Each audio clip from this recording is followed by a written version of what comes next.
আপনি কি জানেন নবী সাল্লাল্লাহু আলাইহি সাল্লামের জীবনে এমন একটি মুহূর্ত আছে যা নিয়ে প্রায় কেউ কথা বলে না। এমন একটি মুহূর্ত যা এতটাই মানবিক, এতটাই কাঁচা এবং এতটাই ধর্মতাত্ত্বিকভাবে গুরুত্বপূর্ণ যে আপনি যখন এটি সম্পূর্ণরূপে বুঝবেন, এটি কুরআন পড়ার আপনার দৃষ্টিভঙ্গি বদলে দেবে। নবী সাল্লাল্লাহু আলাইহি সাল্লাম তার কক্ষে গেলেন। তিনি সেখানে একা ২৯ দিন থাকলেন। তিনি তার কোনো স্ত্রীর কাছে গেলেন না, তিনি তাদের সাথে কথা বললেন না এবং বাইরের সাহাবারা বিভ্রান্ত ও ভীত হয়ে ফিসফিস করতে শুরু করলেন, তিনি কি তাদের তালাক দিয়েছেন, কি হয়েছে?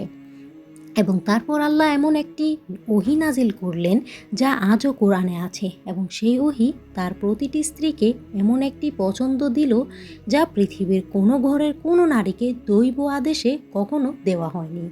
এটি কোনো কেলেঙ্কারি নয়, কোনো বিতর্ক নয়, এটি বিবাহ, অহংকার, এই দুনিয়া ও পরকাল সম্পর্কে সবচেয়ে গভীর শিক্ষাগুলোর একটি, যা আল্লাহ তার কিতাবে রেখেছেন। বিসমিল্লাহির রহমানির রহিম। চলুন আমরা শুরু করি। যা ঘটেছিল তা বুঝতে হলে আমাদের প্রথমে এই ঘটনার আগের বছরগুলোতে নবী সাল্লাল্লাহু আলাইহি সাল্লামের পরিবারের প্রেক্ষাপট বুঝতে হবে। নবী সাল্লাল্লাহু আলাইহি সাল্লামের একাধিক স্ত্রী ছিলেন। তাদের প্রত্যেকে ছিলেন উল্লেখযোগ্য চরিত্রের নারী এবং প্রতিটি বিবাহ প্রারম্ভিক মুসলিম সমাজের প্রেক্ষাপটে নির্দিষ্ট প্রজ্ঞা ও সামাজিক উদ্দেশ্য বহন করত। কিন্তু একাধিক স্ত্রীর পরিবারে বাস করা প্রত্যেকের নিজস্ব অনুভূতি, ব্যক্তিত্ব ও প্রয়োজন নিয়ে মানবিক জটিলতা থেকে মুক্তি ছিল না। সিরাতের আলেমগণ সহিহ বুখারী, সহিহ মুসলিম এবং ইবনে কাসির রাহিমাহুল্লাহ ও অন্যদের রচনায় বর্ণনার উপর ভিত্তি করে নথিভুক্ত করেছেন যে সংকটের তাৎক্ষণিক কারণ দুটি জিনিস সে নিহিত ছিল। প্রথমটি ছিল আরও পার্থিব সুবিধার অনুরোধ। স্ত্রীরা বা তাদের কিছু বস্তুগত আরামের দিক থেকে নবী সাল্লাল্লাহু আলাইহি সাল্লামের কাছে আরও চাইতে শুরু করেছিলেন। খাবার, পোশাক একটি পরিবারের মৌলিক সুবিধা, এটি একটি অযৌক্তিক মানবিক ইচ্ছা ছিল না। কিন্তু নবী সাল্লাল্লাহু আলাইহি সাল্লাম অসাধারণ সরলতায় জীবনযাপন করতেন। তিনি সম্পদ সঞ্চয় করতেন না, যা আসতো তা বিতরণ হতো, এবং এই অনুরোধটি তাকে তার ভালোবাসার মানুষদের মানবিক প্রয়োজন এবং তাকে সমগ্র উম্মতের জন্য যে আত্মিক মানদণ্ড অনুকরণ করার কথা ছিল তার মধ্যে একটি টানাপোড়েনের মধ্যে ফেলে দিল। দ্বিতীয়টি ছিল মধু সংক্রান্ত একটি ঘটনা। আয়েশা রাদিয়াল্লাহু আনহা এবং হাফসা রাদিয়াল্লাহু আনহা দুজন স্ত্রী এমনভাবে সমন্বয় করলেন যা নবী সাল্লাল্লাহু আলাইহি সাল্লামকে তার পছন্দের একটি জিনিস ছেড়ে দিতে বাধ্য করল। এই ঘটনার বিবরণ সূরা আত-তাহরিমের শুরুর প্রেক্ষাপটে তাফসিরের বইগুলোতে বর্ণিত আছে। নবী সাল্লাল্লাহু আলাইহি সাল্লাম তার একজন স্ত্রীর বাড়িতে মধু পান করেছিলেন এবং আয়েশা ও হাফসা তার মধ্যে সম্মত হলেন যে তাকে বলবেন তার কাছ থেকে অপ্রীতিকর গন্ধ আসছে, আশা করে যে তিনি সেই স্ত্রীর বাড়ি এড়িয়ে চলবেন। যখন নবী সাল্লাল্লাহু আলাইহি সাল্লাম এটি আবিষ্কার করলেন, তিনি গভীরভাবে কষ্ট পেলেন। এই দুটি জিনিস একসাথে, পার্থিব দাবির চাপ এবং তার কিছু স্ত্রী তাকে কারসাজি করার জন্য ষড়যন্ত্র করেছিল, এই আবিষ্কার তাকে একটি সিদ্ধান্ত নিয়ে গেল। তিনি সরে গেলেন। নবী সাল্লাল্লাহু আলাইহি সাল্লাম একটি ছোট উপরের কক্ষে গেলেন, তার মসজিদের সাথে সংযুক্ত একটি কক্ষে, এবং তিনি সেখানে ২৯ দিন থাকলেন। এটি সহিহ বুখারীতে সম্পূর্ণভাবে সত্যতার সাথে বর্ণিত। আয়েশা রাদিয়াল্লাহু আনহা নিজে এই বিবরণ বর্ণনা করেছেন। তিনি বলেছেন যে উমর ইবনুল খাত্তাব রাদিয়াল্লাহু আনহু তার কাছে এলেন এবং সে কাঁদছিল। তিনি জিজ্ঞেস করলেন কি হয়েছে। তিনি তাকে বললেন, এবং উমর রাদিয়াল্লাহু আনহু তার শক্তি ও দৃঢ়তার জন্য পরিচিত একজন মানুষ, তিনিও কাঁদতে শুরু করলেন। উমর রাদিয়াল্লাহু আনহু তারপর মসজিদে গেলেন। সাহাবাদের দলে দলে বাইরে বসে থাকতে দেখলেন, তাদের কিছু কাজ ছিল, এবং তারপর তিনি উপরের কক্ষে উঠলেন এবং ভেতরে ঢোকার অনুমতি চাইলেন। দীর্ঘ সময় ধরে তাকে অনুমতি দেওয়া হলো না। যখন অবশেষে তিনি ভেতরে প্রবেশ করলেন, নবী সাল্লাল্লাহু আলাইহি সাল্লামকে একটি সাধারণ চাটাইয়ে শুয়ে থাকতে দেখলেন। তার নিচে কোনো বালিশ নেই, চাটাই তার পাশে দাগ ফেলে দিয়েছে। সেই কক্ষে কিছু জব, একটি ছোট ছোট চামড়া এবং কিছু পাতা ছাড়া কিচ্ছুই নেই। ওমর রাদিয়াল্লাহু আনহু সেই কক্ষের সরলতা দেখে কাঁদলেন এবং তারপর কিছু বললেন। তিনি বললেন, হে আল্লাহর রাসূল, পারস্য ও বাইজান্টিনের মানুষদের দুনিয়ায় সব কিছু আছে এবং আপনার কাছে এটি? এবং নবী সাল্লাল্লাহু আলাইহি ওয়াসাল্লাম তার দিকে তাকিয়ে বললেন, সে খাত্তাবের পুত্র, তুমি কি সন্দেহ আছে? তারা এমন মানুষ যাদের ভালো জিনিসগুলো পার্থিব জীবনে তাড়াতাড়ি দিয়ে দেওয়া হয়েছে। সহিহ বুখারীতে এটি বর্ণিত। অন্য একটি বর্ণনায় ওমর রাদিয়াল্লাহু আনহু নবী সাল্লাল্লাহু আলাইহি সাল্লামকে জিজ্ঞেস করলেন, আপনি কি আপনার স্ত্রীদের তালাক দিয়েছেন? নবী সাল্লাল্লাহু আলাইহি সাল্লাম বললেন, না। ওমর রাদিয়াল্লাহু আনহু মসজিদের দরজায় গিয়ে ডাক দিলেন, আল্লাহর রাসূল তার স্ত্রীদের তালাক দেননি। এবং সাহাবারা যারা দিনের পর দিন বাইরে দুঃখে বসেছিলেন উঠে দাঁড়ালেন এবং স্বস্তিতে আল্লাহর প্রশংসার কথা বললেন। কিন্তু বিষয়টি শেষ হয়নি, কারণ এবার আল্লাহ কথা বলতে যাচ্ছিলেন। ২৯তম দিন হিসেবে যা নথিভুক্ত তাতে জিবরাইল আলাইহিস সালাম নবী সাল্লাল্লাহু আলাইহি সাল্লামের কাছে একটি ওহী নিয়ে গেলেন।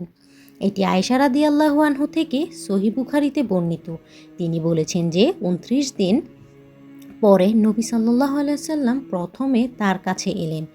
তিনি বলেছেন, তিনি তাকে বললেন, আপনি শপথ করেছিলেন ১ মাস আমাদের কাছে আসবেন না, এবং তিনি বললেন মাস হলো ২৯ দিন।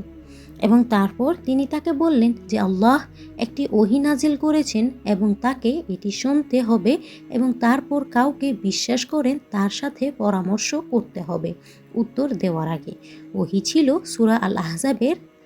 আল্লাহ সূরা আল আহজাবের ২৮ ও ২৯ নম্বর আয়াতে বলেছেন, হে নবী, আপনার স্ত্রীদের বলুন, যদি তোমরা পার্থিব জীবন ও এর সৌন্দর্য চাও তাহলে এসো, আমি তোমাদের ভালোভাবে সুবিধা দেব এবং তোমাদের সুন্দরভাবে মুক্ত করে দেব। কিন্তু যদি তোমরা আল্লাহ ও তার রসুল এবং পরকালের ঘর চাও তাহলে নিশ্চয়ই আল্লাহ তোমাদের মধ্যে সৎকর্মকারীদের জন্য মহান পুরস্কার প্রস্তুত করেছেন। আল্লাহ নবী সাল্লাল্লাহু আলাইহি সাল্লামের প্রতিটি স্ত্রীকে একটি পছন্দ দিলেন। প্রথম বিকল্প হলো, তুমি এই দুনিয়া চাও, বস্তুগত আরাম, পার্থিব সুবিধা, সহজতা ও সৌন্দর্য চাও, তাহলে নবী সাল্লাল্লাহু আলাইহি সাল্লাম উদারভাবে তোমার ব্যবস্থা করবেন এবং মর্যাদা ও সদয়তার সাথে তোমাকে তালাক দেবেন তুমি মুক্ত যেতে। দ্বিতীয় বিকল্প হলো, তুমি আল্লাহ, তার রসুল ও পরকাল চাও, তাহলে থাকো এবং জানো যে তোমার জন্য একটি মহান পুরস্কার প্রস্তুত করা হয়েছে। এটি কোনো হুমকি নয়, এটি কোনো মানুষকে দেওয়া সবচেয়ে সম্মানজনক ও মর্যাদাপূর্ণ পছন্দগুলোর একটি। আল্লাহ নিজে সেই স্ত্রীদের জন্য তালাকের শর্ত লিখলেন যারা দুনিয়া বেছে নেবে, সুন্দর মুক্তি, কোনো অপমান নেই, কোনো পরিত্যাগ নেই, সুবিধা এবং তারপর স্বাধীনতা। এবং তারপর নবী সাল্লাল্লাহু আলাইহি সাল্লাম তার প্রতিটি স্ত্রীর কাছে একে একে গিয়ে পছন্দটি উপস্থাপন করলেন। এখানে একটু থামুন। আমরা এইমাত্র যা দেখলাম তা সমগ্র সিরাতে নবী সাল্লাল্লাহু আলাইহি সাল্লামের অন্যতম সচ্চিত্র। আবেগযুক্ত একজন মানুষ, কষ্ট পেতে পারেন এমন একজন মানুষ, যখন দরকার সরে যেতে পারেন এমন একজন মানুষ, যার ঘর কল্পনার আদর্শ ব্যবস্থা ছিল না, বরং বাস্তব মানুষের মধ্যে বাস্তব টানাপোড়েন সহ বাস্তব জীবন। এবং আমি আপনাকে কিছু জিজ্ঞেস করতে চাই, আপনার নিজের জীবনে, আপনার নিজের বিয়ে বা সম্পর্কে কি আপনার কখনো এমন একটি মুহূর্ত এসেছে যেখানে আপনাকে সরে যেতে হয়েছিল কারণ আপনার উপর রাখা প্রত্যাশাগুলো অসম্ভব মনে হয়েছিল? যেখানে আপনি যা দিতে বলা হচ্ছে এবং আপনি আসলে কি দিতে পারেন তার মধ্যে ব্যবধান অনুভব করেছিলেন? কমেন্টে হ্যাঁ বা না লিখুন এবং বলুন সেই মুহূর্তে আপনি কি করেছিলেন। আপনি কি নবী সাল্লাল্লাহু আলাইহি সাল্লামের মতো সরে গিয়েছিলেন, নাকি এমনভাবে প্রতিক্রিয়া করেছিলেন যা পরে অনুতাপ করেছিলেন? চলুন আমরা কন্টিনিউ করি। নবী সাল্লাল্লাহু আলাইহি সাল্লাম আয়েশা রাদিয়াল্লাহু আনহার সাথে শুরু করলেন। এই গল্পের বেশিরভাগ তিনি নিজেই বর্ণনা করেছেন। আয়েশা রাদিয়াল্লাহু আনহা সহিহ বুখারীতে বর্ণনা করেছেন যে নবী সাল্লাল্লাহু আলাইহি সাল্লাম যখন তার সামনে পছন্দটি উপস্থাপন করলেন এবং তাকে বললেন তাড়াহুড়ো করার দরকার নেই, তিনি যেন ভাবেন এবং তার বাবা মার সাথে পরামর্শ করেন, তিনি দ্বিধা ছাড়াই উত্তর দিলেন। তিনি বললেন, এটা কি এমন কিছু যা নিয়ে আমাকে আমার বাবা মার সাথে পরামর্শ করতে হবে? আমি অবশ্যই আল্লাহ ও তার রসুল এবং পরকালের ঘর বেছে নিচ্ছি। এবং তারপর তিনি তাকে জিজ্ঞেস করলেন, অন্য স্ত্রীদের বলবেন না যে আমি আপনাকে বেছে নিয়েছি। এবং নবী সাল্লাল্লাহু আলাইহি সাল্লাম হাসলেন এবং বললেন, আল্লাহ আমাকে কষ্টকারী হিসেবে পাঠাননি। কেউ যদি জিজ্ঞেস করে আমি তাকে বলবো তুমি কি বলেছ। একে একে নবী সাল্লাল্লাহু আলাইহি সাল্লাম প্রতিটি স্ত্রীর কাছে গেলেন এবং একে একে তাদের প্রত্যেকে আল্লাহ ও তার রসুল এবং পরকাল বেছে নিলেন। তাদের প্রত্যেকে একজনও দুনিয়া বেছে নেননি। ইমাম ইবনে কাসির রাহিমাহুল্লাহ একাধিক বর্ণনার উপর ভিত্তি করে তার তাফসিরে নথিভুক্ত করেছেন যে নবী সাল্লাল্লাহু আলাইহি সাল্লামের সকল স্ত্রী এই পছন্দ দেওয়া হলে থাকার পছন্দ করলেন এবং এটি অবাক করার মতো নয় যখন আপনি বোঝেন এরা কারা ছিলেন। খাদিজা রাদিয়াল্লাহু আনহা ইতিমধ্যে মারা গিয়েছিলেন এবং তাদের মধ্যে ছিলেন না, কিন্তু যে স্ত্রীরা ছিলেন আয়েশা, হাফসা, উম্মে সালমা, জয়নব, জুয়াইরিয়া, উম্মে হাবিবা, সাফিয়া, মাইমুনা ও সাউদা, আল্লাহ তাদের সকলের উপর সন্তুষ্ট হন। তাদের প্রত্যেকে নবী সাল্লাল্লাহু আলাইহি সাল্লামের পাশে থেকে তার চরিত্র ও তার নূর দেখেছিলেন। সবাই তাকে ও আল্লাহকে দুনিয়ার উপর বেছে নিয়েছিলেন। আল্লাহ তারপর সূরা আল আহজাবের 29 থেকে 30 নম্বর আয়াত নাজিল করলেন এবং এই আয়াতে অসাধারণ কিছু আছে, কারণ তারা আল্লাহ ও পরকাল বেছে নেওয়ার পরে আল্লাহ তাদের একটি উপাধি, একটি মর্যাদা দিলেন যা উম্মতের কোনো নারীকে আগে বা পরে দেওয়া হয়নি। আল্লাহ সূরা আল আহজাবের 32 নম্বর আয়াতে বলেছেন, হে নবীর স্ত্রীগণ, তোমরা নারীদের মধ্যে কারো মতো নও। প্রতিটি স্ত্রী থাকার পছন্দ করার পরে আল্লাহ তাদের সম্পর্কে ও তাদের উদ্দেশ্যে আয়াত নাজিল করতে থাকলেন। আল্লাহ সূরা আল আহজাবের 32 ও 33 নম্বর আয়াতে বলেছেন, হে নারীর স্ত্রীগণ, তোমরা নারীদের মধ্যকারও মতো নও।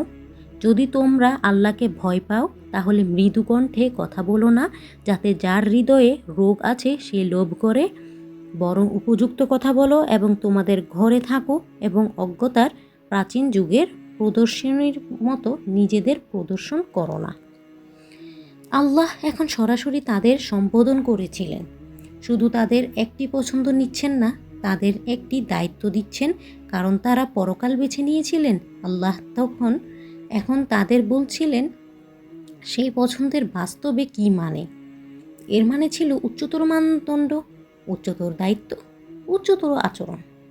এবং তারপর আল্লাহ এমন কিছু বললেন যা শতাব্দী ধরে প্রতিধ্বনিত হয়েছে। আল্লাহ সূরা আল আহজাবের 33 নম্বর আয়াতে বলেছেন, এবং তোমাদের ঘরে যে আল্লাহর আয়াত ও হিকমা পাঠ করা হয় তা স্মরণ রাখো, নিশ্চয়ই আল্লাহ সূক্ষ্মদর্শী ও সর্বজ্ঞ। নবী সাল্লাল্লাহু আলাইহি সাল্লামের স্ত্রীদের ঘরগুলো ছিল প্রথম স্থান যেখানে কোরআন ও সুন্নাহ বাঁচা হয়েছিল, সংরক্ষিত হয়েছিল এবং প্রেরণ করা হয়েছিল। সাহাবারা যখন জানতে চাইতেন নবী সাল্লাল্লাহু আলাইহি সাল্লাম ঘরে কিভাবে নামাজ পড়তেন, ঘুমাতেন, খেতেন, পোশাক পরতেন, পরিবারকে কিভাবে সহ্য করতেন, তখন আয়েশা রাদিয়াল্লাহু আনহাকে জিজ্ঞেস করতেন। যখন তারা ব্যক্তিগত চরিত্রের বিবরণ জানতে চাইতেন তখন মুমিনদের মাদারদের জিজ্ঞেস করতেন। এই নারীরা শুধু স্ত্রী ছিলেন না, তারা ছিলেন মানব ইতিহাসের সবচেয়ে গুরুত্বপূর্ণ জীবনযাত্রার জীবন্ত সংরক্ষণাগার। এবং এই জন্যই তাদের পছন্দ এতটা গুরুত্বপূর্ণ ছিল। যদি তারা দুনিয়া বেছে নিয়ে চলে যেতেন, নবী সাল্লাল্লাহু আলাইহি সাল্লাম ও তার সুন্নাহ সম্পর্কে জ্ঞানের একটি অপূরণীয় উৎস হারিয়ে যেত। আল্লাহ এটি জানতেন এবং তাই পছন্দটি শুধু তাদের ব্যক্তিগত পরকাল সম্পর্কে ছিল না, এটি ছিল উম্মত সম্পর্কে। এই গল্পটি শুধু ঐতিহাসিক বিবরণ নয়, এটি বিবাহ, প্রত্যাশা ও জীবনের উদ্দেশ্য বোঝার একটি কাঠামো। এখান থেকে আমাদের প্রথম শিক্ষা হলো, এই দুনিয়ার উপর নির্মিত বিবাহ দুনিয়া না, দিলে ভেঙে পড়বে। নবী সাল্লাল্লাহু আলাইহি সাল্লামের পরিবারে সংকট শুরু হয়েছিল যখন পার্থিব প্রত্যাশা বাড়তে শুরু করলো। যে মুহূর্তে সুবিধা ও আরাম প্রধান পরিমাপক হয়ে উঠল, সম্পর্কে চাপ এলো। এটি 1400 বছর আগের জন্য অনন্য নয়। এটি এমন প্রতিটি বিবাহ যেখানে মনোযোগ ধীরে ধীরে অংশীদারিত্বের উদ্দেশ্যে থেকে সরে গিয়ে অংশীদারিত্ব বস্তুগতভাবে কি সরবরাহ করে সেদিকে চলে যায়। দ্বিতীয় শিক্ষা হলো, নবী সাল্লাল্লাহু আলাইহি সাল্লাম ক্রোধ বা তালাক দিয়ে নয়, সরে গিয়ে এটি সামলেছিলেন। তিনি প্রতিক্রিয়া করেননি, তিনি কণ্ঠ উঁচু করেননি, তিনি সঙ্গে সঙ্গে পদক্ষেপও নেননি। তিনি 29 দিন সরে গেলেন, তিনি জায়গা দিলেন, তিনি ইগনোর আগে পরিস্থিতি স্পষ্ট হতে দিলেন। এটি আবেগীয় প্রজ্ঞার একটি সুন্নাহ যা বেশিরভাগ মানুষ উপেক্ষা করে, কারণ এটি লক্ষ্য করার মতো নাটকীয় দেখায় না। এরপর আমাদের শিক্ষা হলো আল্লাহ স্ত্রীদের মর্যাদার সাথে একটি বাস্তব পছন্দ দিলেন। যে আয়াত নাজিল হলো তা স্ত্রীদের লজ্জিত বা হুমকি দেয়নি, এটি তাদের দুটি সৎ বিকল্প দিল এবং উভয়কে স্পষ্টতা ও সম্মানের সাথে বর্ণনা করলো। যে স্ত্রী দুনিয়া বেছে নিতেন তাকে সুবিধা ও সুন্দর মুক্তির প্রতিশ্রুতি দেওয়া হয়েছিল। এটি ইসলামে ভিন্নভাবে পছন্দকারী মানুষকে কিভাবে আচরণ করে সুবিধা দিয়ে, মর্যাদার সাথে শাস্তি দিয়ে নয়। সূরা আল আহজাব ও সূরা আত তাহরিম উভয়তেই এমন আয়াত আছে যা সরাসরি এই প্রেক্ষাপট থেকে নাজিল হয়েছিল, এবং এগুলো জাদুঘরের টুকরো নয়, এগুলো নির্দেশনা। যে আয়াত স্ত্রীদের তাদের ঘরে থাকতে এবং অজ্ঞতার সময়ের মতো নিজেদের প্রদর্শন না করতে আদেশ করে, তা বিনয় ও মর্যাদার আয়াত। এটি সেই সময়ের সর্বমহান নারীদের উদ্দেশ্যে এবং তাদের মাধ্যমে প্রতিটি সময়ের বিশ্বাসী নারীদের উদ্দেশ্যে সম্বোধন করা হয়েছিল। যে আয়াত তাদের উপযুক্ত কথা বলতে আদেশ করে, তা একটি স্মরণ করিয়ে দেয় যে মর্যাদার ব্যক্তির নৈকট্য কারসাজি লাইসেন্স দেয় না। যে ষড়যন্ত্র, এমনকি ভালোবাসা বা ঈর্ষা থেকে করা হলেও, এর পেছনের আবেগ দিয়ে ক্ষমা করা হয় না। এবং যে আয়াত তাদের নারীদের মধ্যে কারো মতো নয় বলে বর্ণনা করে, তা একটি সম্মান এবং একটি দায়িত্ব উভয়ই। এর মানে মুমিনদের মায়েরা সম্ভব সর্বোচ্চ মানদণ্ডে রাখা হয়েছিল, এবং যখন তারা সেই মানদণ্ড পূরণ করলেন, যখন তারা আরাম ও সহজের উপর আল্লাহ ও তার রাসূলকে বেছে নিলেন, তারা শুধু নারীদের জন্য নয়, বরং এমন প্রতিটি বিশ্বাসীর জন্য আদর্শ হলেন যাদের কখনো সহজ ও সঠিকের মধ্যে বেছে নিতে হয়েছে। নবী সাল্লাল্লাহু আলাইহি সাল্লাম সহিহ বুখারীতে বর্ণিত একটি হাদিসে বলেছেন, তোমাদের মধ্যে সর্বোত্তম সে যে তার পরিবারের কাছে সর্বোত্তম, এবং আমি আমার পরিবারের কাছে তোমাদের মধ্যে সর্বোত্তম। এটি নবীর চরিত্র, এবং এটি আজ ততটাই শিক্ষামূলক যতটা তখন ছিল। আমরা এই ভিডিওটি শুরু করেছিলাম এমন একটি প্রশ্ন দিয়ে যা বিতর্কমূলক শোনাচ্ছিল, এবং সমগ্র সিরাতে বিবাহ ও চরিত্রের অন্যতম গভীর চিত্র দিয়ে শেষ করলাম। নবী সাল্লাল্লাহু আলাইহি সাল্লাম সম্পূর্ণ মানবিক ছিলেন। তিনি কষ্ট অনুভব করতেন, তার জায়গার দরকার হতো। তার ঘর নিখুঁত ঘর্ষণমুক্ত ব্যবস্থা ছিল না। এটি ছিল বাস্তব মানুষের মধ্যে বাস্তব টানাপোড়েন সহ বাস্তব জীবন, এবং এই সবের মধ্যে আল্লাহ তাকে পথ দেখালেন, এবং তার মাধ্যমে আল্লাহ তার স্ত্রীদের পথ দেখালেন, এবং তাদের সম্মিলিত পছন্দের মাধ্যমে আমরা মানব ইতিহাসের সর্বশ্রেষ্ঠ নবীর জীবনের সর্বমহান সংরক্ষিত রেকর্ড পেলাম। মুমিনদের মায়েরা সঠিক বেছে নিলেন, এবং পৃথিবী সেই পছন্দ থেকে উপকৃত হওয়া বন্ধ করেনি। যদি এই গল্পটি আপনার ভালো লেগে থাকে, তাহলে এটি আপনার কাছে রাখবেন না, এটি আপনার ফ্রেন্ডদের সাথে শেয়ার করুন। ভিডিওটিতে একটি লাইক দিন, চ্যানেলটিকে সাবস্ক্রাইব করুন। এটি কোনো সংখ্যা বাড়াবার জন্য নয়, এটি আমাদের ঈমানকে মজবুত করার জন্য। আজ বিদায় নিচ্ছি, দেখা হবে পরবর্তী ভিডিওতে ইনশাআল্লাহ। আসসালামু আলাইকুম ওয়া রাহমাতুল্লাহ।